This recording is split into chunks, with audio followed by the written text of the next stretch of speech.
to review the impulse response, and then this is the formula I've written here, okay, which is this one. I told you that I can write any function in terms of the weighted superposition of the time-shifted unit impulse, okay?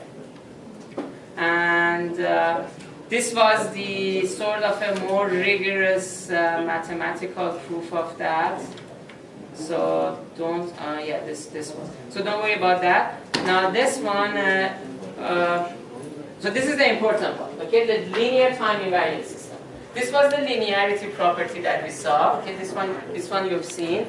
You've seen also the time invariance property. When you have a linear time invariance, it has to satisfy both those properties. Okay? It means if I have something like this, scaled version multiplied by x, which is shifted by some time, and it goes from 1 to n. So why was it that I told you the multipath system is linear time invariant? You can see it's very similar to this, right? It's very similar to this. Okay? You have some weight, A, and you're shifting it. So it's this is exactly like the same system there. Exactly.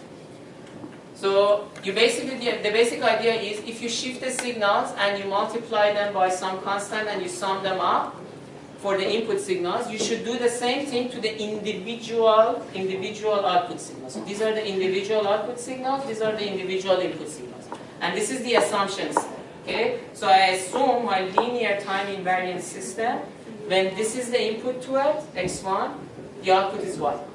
When x2, it's y2, and so on. This is the assumption I make. I can make any assumption I make. But then, using this assumption, I want to show that if I can show that the system satisfies this property, the system is linear and time invariant. Okay? So I have to show that the system satisfies this property. And if I show that, the system is linear time invariant. Okay? So, having said that, this is the most important stuff. Okay? Because I think conceptually, this summarizes everything. Okay? Conceptually, this slide summarizes everything. Suppose I have a linear time invariant system. Okay? And when I input this signal x of t, okay, my output signal is this signal y of t. Okay? So I give you an input-output relationship, and then I tell you what is the output of this signal, okay, which is a periodic version of this x of t. Okay, x of p is a periodic version of this x of t. Okay. Now, what we did here was the following. I said I could write my x of p as a scaled, shifted version of my original signal, because you can see it. So what is the original signal? It's the value is 1 between -5 and 5, and everywhere else the value is 0, right? So if I take that and multiply it by 2, okay, this gives you this here, right? This one. So if I shift it now by 2 times 1, okay, 2 times 1, it shifts to here, right? Yeah.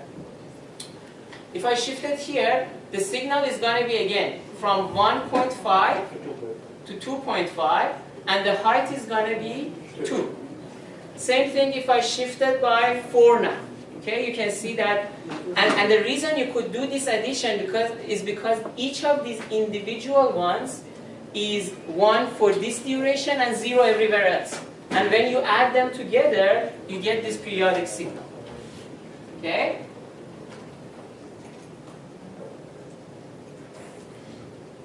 So this is very important. So if you don't understand it, ask questions. It's okay. Yeah.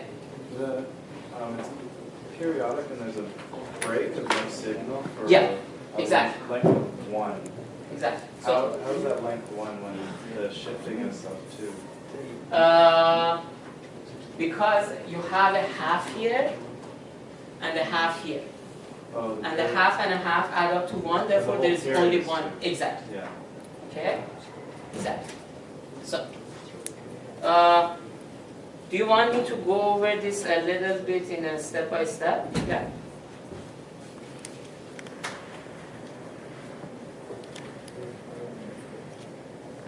So this is the general idea. Okay? I have this signal.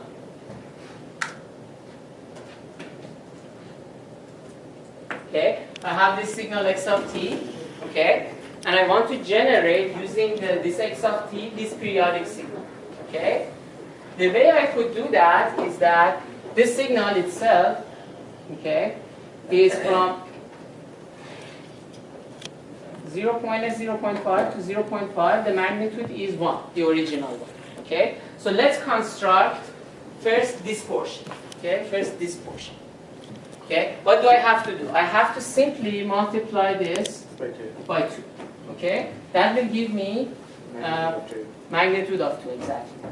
That will give me the magnitude of 2, and it's from 0.5 minus 0.5 to 0.5. And everywhere else, the key is here that everywhere else the value of signal is 0, right? Okay, so now let's construct this part. Okay, so when I want to construct this part, what do I have to do from this? Okay, again I have the same original signal x of t. Okay. Okay, so 0.5, 0.5, the height is 1. First I have to shift it, okay, by how much? 2. By 2, right? Because if, take the center is at 1. Where is the center here? The center here is at 0, right? The center here is at 0, the center here is at 2, right? So you have to shift it by 2. Is it to the left or to the right? To the right. Therefore it has to be by minus 2, right? Yeah. So this would be shift, okay, by minus 2. Okay, so I shift this by minus 2 and I also multiply by 2. Okay, this is exactly like the multipath system that I told you. Like you shift the signal, you multiply by 2, right? And what happens in the output? On the output, I get a signal that's from 1.5 to 2.5. The center is at 2, right? The magnitude is also 2. And everywhere else is 0. Okay? So what happens when I add these two? When I add these two, the result is equal to this signal. It's from minus 0.5 to 0.5, it's 2. It's 0 between these areas because you can see in this area it's 0, and also in here it's 0. So 0 plus 0 is 0. And here is 1, here is 0. When you add the 2, you get another curve, you get another non-zero value, which is 2 between 1.5 and 2.5. Okay? So if you do this individually for all values of n from minus infinity to infinity, you get your periodic signal. Okay? You get your periodic signal. So did it sink in, or you want me to go over it once? Okay. What's the part at the bottom? So I'll talk about that. Okay. So did this first part sink in? Do we understand what we did to this side? All we did was to write this periodic signal x of p, okay, in terms of the signal x of t.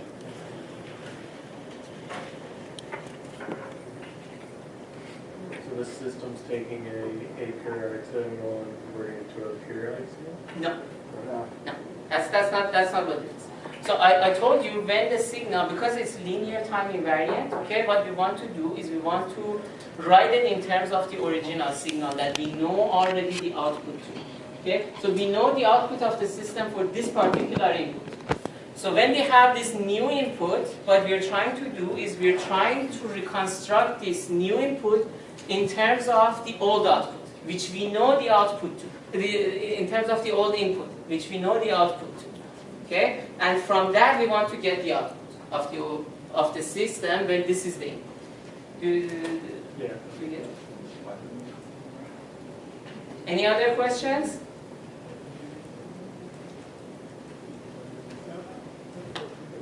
Good? Okay? So we've came up to this point. Okay? Now, because the system is linear time invariant, it satisfies this property that if I scale the individual elements of x by 2. On the other side, I have to scale the individual elements of y by 2. Okay? I also have to shift, if I shift by 2m, I have to shift on the other side the individual elements by 2m as well. Okay? By 2m as well. Therefore, I could write the overall output to this new input in terms of this outputs that we knew. Okay, the overall output, did I say input? No, you said output. I said output, okay. So the overall output in terms of the ones that we know. Okay, and then we could add them up.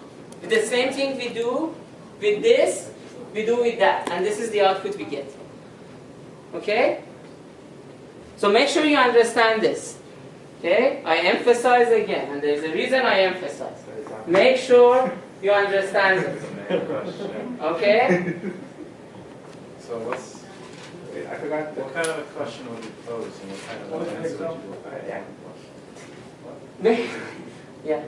I was just asking, so we can only know the periodic function xp of t because the system, because we are given that the system is linear time invariant. Exactly. So if we were told, we were not told if it was linear time invariant. You couldn't use these properties. You couldn't use any of these properties. Okay. I mean, the whole point is that because the system is linear and time invariant, if you write this periodic signal in terms of this input signal that you already know the output to, even though you don't know anything about the system itself, because of these properties, you could still get the output. Okay? So, do you want me to explain this again? Because again, this is very important. It's better if you give us an example. This is the exact example.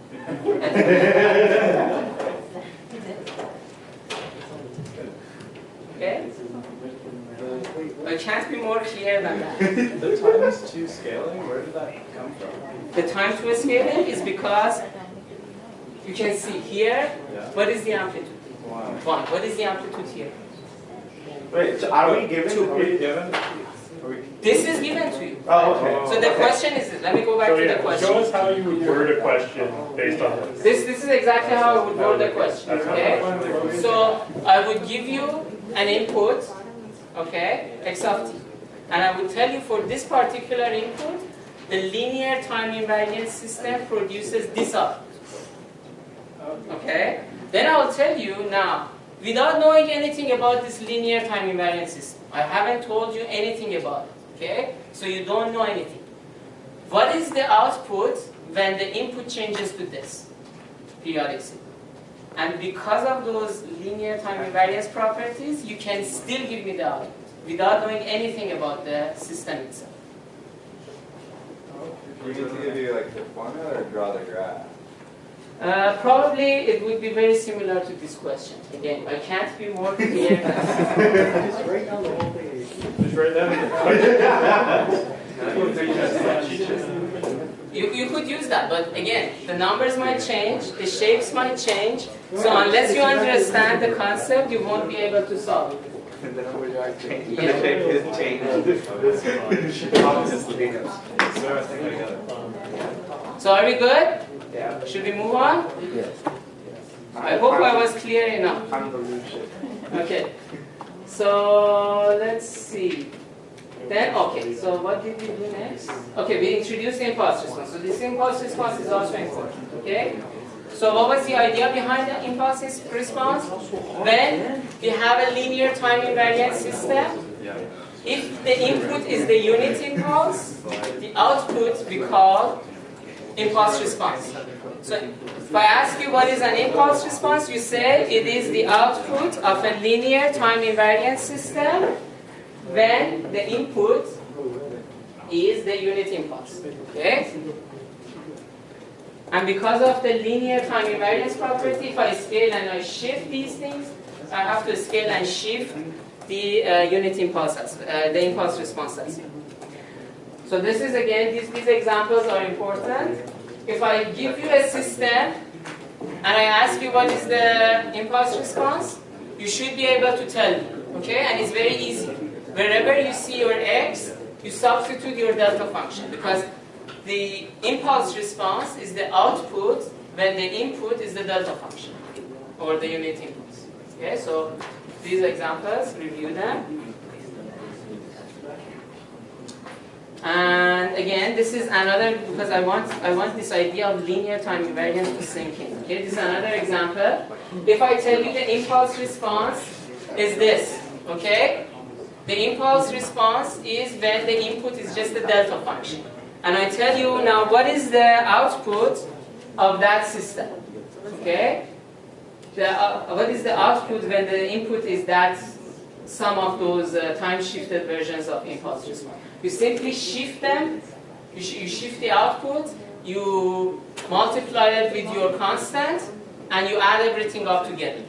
Okay, the same concept that you saw going from that non-periodic signal to the periodic version applies here. Okay? H of t is the output when you have unit impulse. So that's for the delta only, right? Yeah. When So in this case, the 3 delta t minus 2. So 3 delta r comes to, so at say the 0 should move to 2. 0 has moved to 2. And also it should scale by 3. It has scaled by 3, right? This middle portion. For the first one, you have to go to the other side, right? So if you were at 0, you should go to negative 1. If I was at 0, I go to negative 1. Yeah, you shift and you scale and you add. Wait. Same concept. Yes? Will we have to graph h of t? Like, will we have to know that it looks like that, and then will we have to be... Oh, no, this is a very specific example. H of t is never like this. I mean, this is just one example, you know. Okay. For some system that we don't know, H of t is this. Okay? And then, if I tell you now the input changes to that, you can tell me the output. Okay? Questions? Yeah, hold on. Yes? I'm just trying to... Yes? If you were to ask this question, you would have to provide us with the initial graph, right? Yeah, definitely. I mean, another thing to remember about the impulse response, it completely characterizes the linear time invariant system. So if I give you the impulse response, you know everything there is to know about the linear time invariant system. Okay? My question. Yes. In here, when you give an h of t and then you're told that the input is x of t, Yeah. it's supposed to find the output, right? Yeah. So in x of t, wherever it says, or whenever there's a constant in front of the delta, is that like the magnitude? Yeah. Okay. Yeah, it's like the scaling we saw with the going from here from 1 to 2. It's the same concept. We multiply the delta, right? Yes. Which part of the slide is the impulse response part? This is the impulse response, right? H of t. H of t is the impulse response, and it's the output of the system, and the input is the delta function. Now, if I have an input which is a shifted, scaled version of those, it's gonna be, we're gonna shift them by the same amount. So here, instead of, maybe I should write this. For like, in the midterm, hoping it won't be this complicated. It's hard to graph. No. Of course. You're given the x minus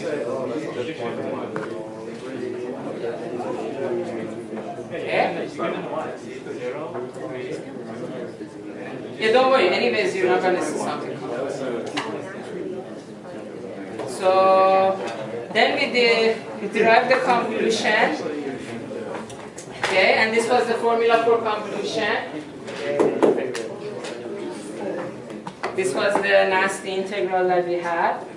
Okay, and we saw an example. Obviously, you're not going to see an example like this because it's going to take you 30 minutes just to solve it, probably. This you have to know the concept, the general. So just know the concept of convolution. Don't worry too much about convolution, okay? But there's a big but. Okay? The properties of convolution. These are the ones that you're supposed to know. Okay? The properties of convolution. These are the ones that I like to know. The general formula for convolution I like you to know. That's all. I don't want you to be able to carry out complex convolution operations, okay? You don't need to do that. But these properties you have to know.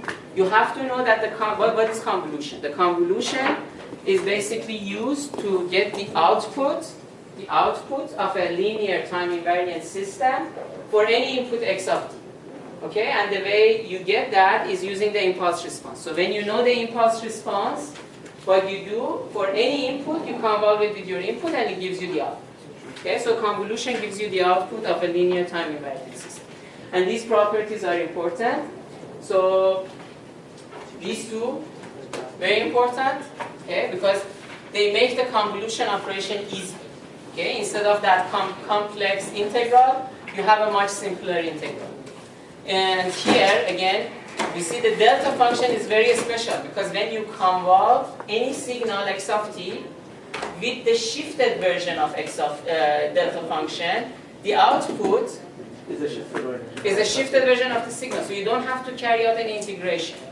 Okay? So if you need to convolve two signals like that, you don't have to carry out any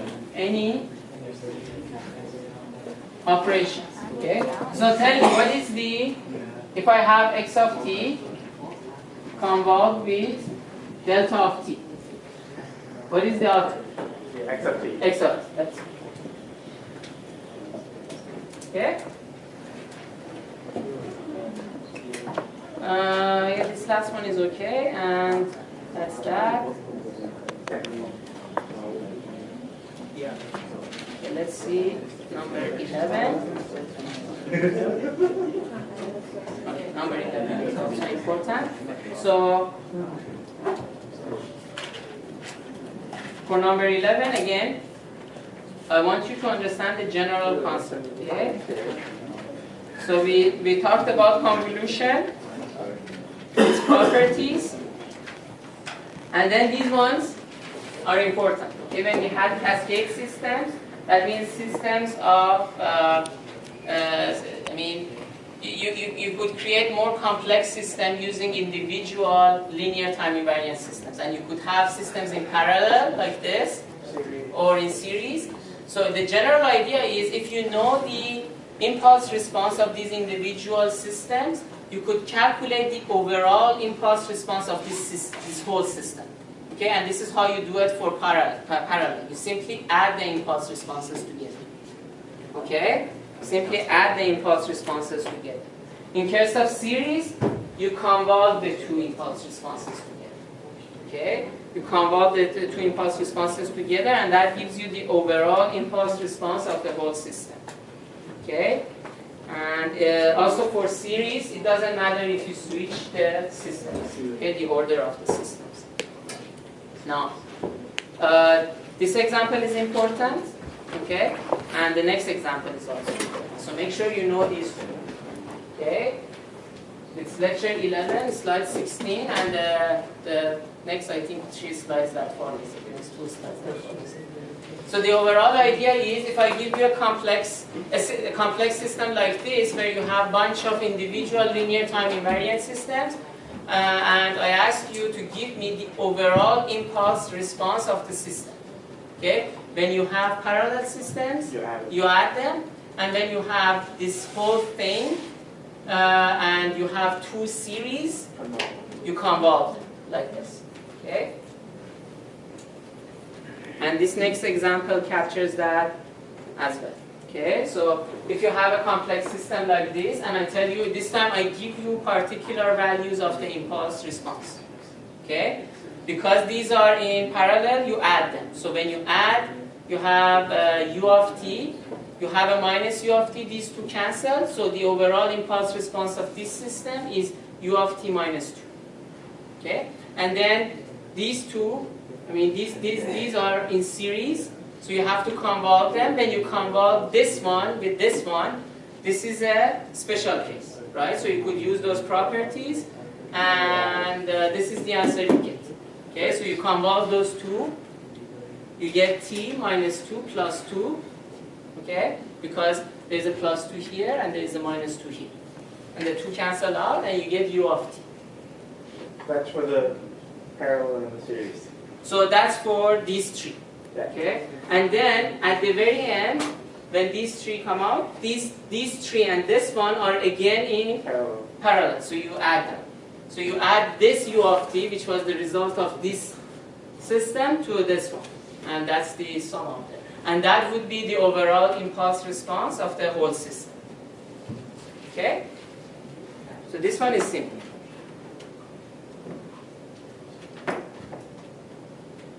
Okay? Then we said, okay, if we know the impulse response, we already know that the system is linear time invariant, but can we characterize the system as memoryless, causal, and stable? Okay, and we said these are the conditions. If for memoryless, if your impulse response is in the form of some constant c multiplied by the delta function, and notice it's not the shifted version. It's just the delta function it has, exactly. It's CV1. So, It's CV1. yeah, could be anything. As long as you have that, the system is memoryless. For causal, for causal, I passed it, right? So for causal, if the impulse response is 0 for t is less than 0. Okay? If the impulse response is 0 for t is less than 0, and for stable, this was the condition. So go over these slides, just review these things. And the last one is the invertible system. Okay? And again, this invertible system is also important. Okay? Make sure you go over this example as well. Okay? And the general idea is a linear time invariant system is invertible if there is some inverse system with some impulse response h of it that gives you back the delta function. Okay, because the input is the delta function. For the delta function, you get the output, which is the impulse response. And if you have that inverse system, you get the delta function. Okay? Okay? So if I tell you I passed some signal through a system, okay? This is important. If I tell you I pass signal through a linear time invariant system, okay, and I know the output, okay, but I don't know what the input is. But I know the impulse response of the system, okay. So I know the output, I know the impulse response. I want to know which input it came from. What input generated that output, okay. What I do is I have to calculate this inverse system, and by passing the output of the original one through that system, I get the original input. Okay? So this one is again important. If I tell you the output of a system, okay, you know that. And if you know the system itself, okay, for example, you know it was a multipath system, okay, and you want to know which input generated that output, okay, you have to find an inverse system, okay, and use that inverse system to get the original input. Okay, by passing your output signal through that inverse system, you find the original input. Okay, so go over this example. Go over this example. Okay, this example demonstrates that. You have a system with impulse response h of t. You want to find the inverse system of it. The inverse system of it. Okay, and this is how you find it. Okay. Sorry? I'm going to pick the square root again. No. I guess that's it. Thank you, sir. Yeah, no problem. There's a lecture 12, but from that, like I said, just review it. There's going to be just maybe 1 or 2 questions in the